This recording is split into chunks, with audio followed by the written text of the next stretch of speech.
খ্রিস্টান, তাদের আমলের কোনো দাম নাই, তাদের আমলের কোনো দাম নাই। এক্সাম্পল দিয়ে বুঝতে পারবেন, এক লিখে ডানে যদি শূন্য দেয়া হয়, মান যেমনি করে বাড়তে থাকে।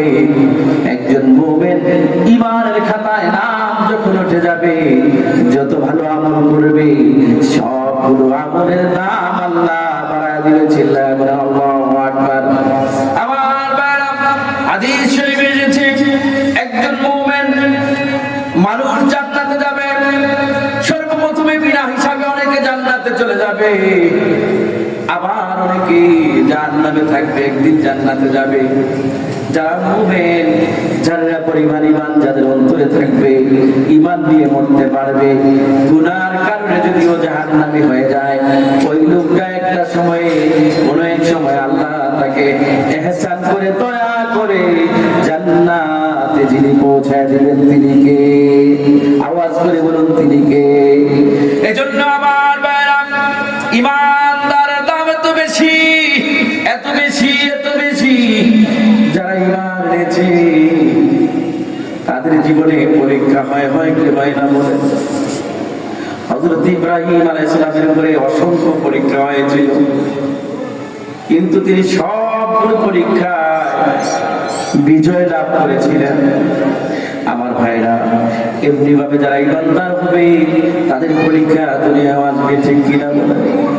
ওয়ালা নাবলুওয়ান্নাকুম বিশাইইন মিনাল খাউফি ওয়াল জু'i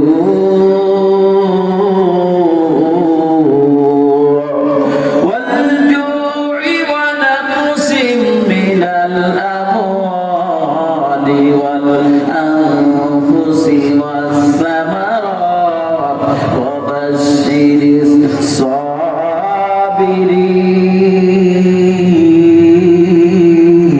সাবিরিন। আমার ভাইরা, মুমিনদের জীবনে পরীক্ষা আসবে।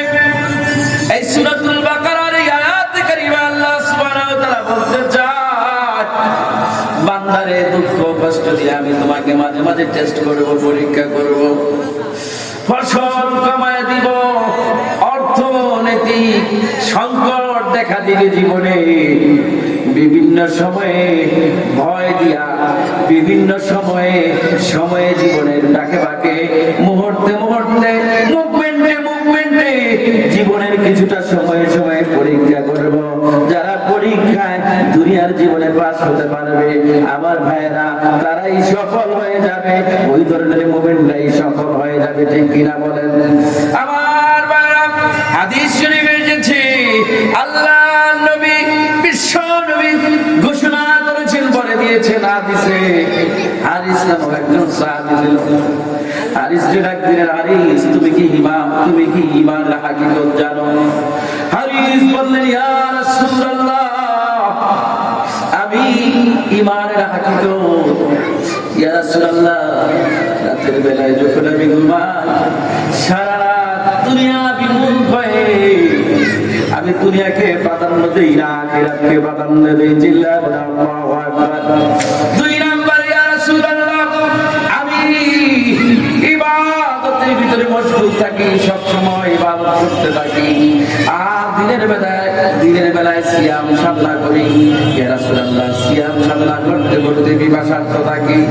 আল্লাহ নবী বিশ্ব নবী বলেন, হারিস রে, তুমি যদি এই কাজগুলো করতে পারো, দুনিয়া থেকে বিমুখ হতে পারো, নামাজ আদায় করতে পারো, সিয়াম সাধন করতে পারো, এমনি করে এই কাজগুলো যদি করতে পারো, হারিস, আমি বলে দিলাম নিশ্চয়ই নিশ্চয়ই তুমি ঈমানের হাকিকত বুঝতে পেরেছো।